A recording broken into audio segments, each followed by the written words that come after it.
Friends, ఒక చిన్న మంచి మాట.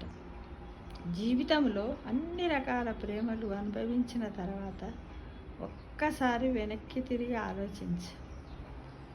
అమ్మ ప్రేమను మించింది ఏది కనపడదు.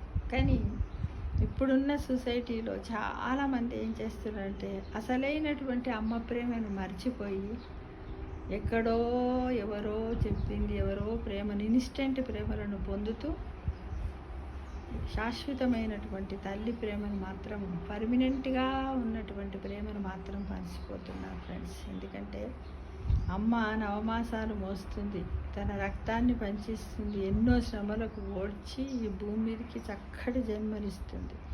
అలాంటి తల్లి ప్రేమను మర్చిపోతున్నారు. ఎన్నో రకాల ప్రేమలు దొరుకుతాయి, కానీ తల్లి ప్రేమను ఎవ్వరు అనిపించలేరు.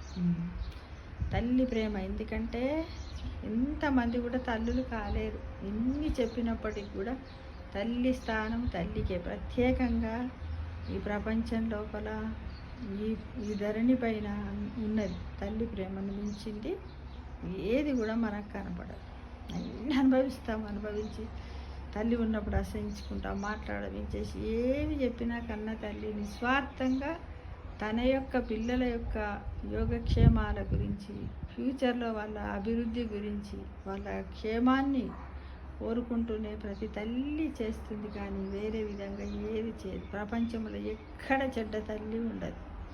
ఎంత చెడ్డ తల్లి అని ఎవరన్నా చెప్పినట్టయితే మిమ్మల్ని మాత్రం నవమాసాలు మోసింది కాబట్టి ఆ తల్లిని చెడ్డ తల్లి అని అననే వద్దు. ఒక్కొక్క రోజు ఒక్కొక్క పరిణామ క్రమంలో తన యొక్క శరీరంలో జరిగే మార్పులను భరిస్తూ మిమ్మల్ని 9 నెలలు మోసి కానీ ఈ భూమి మీద వేస్తుంది.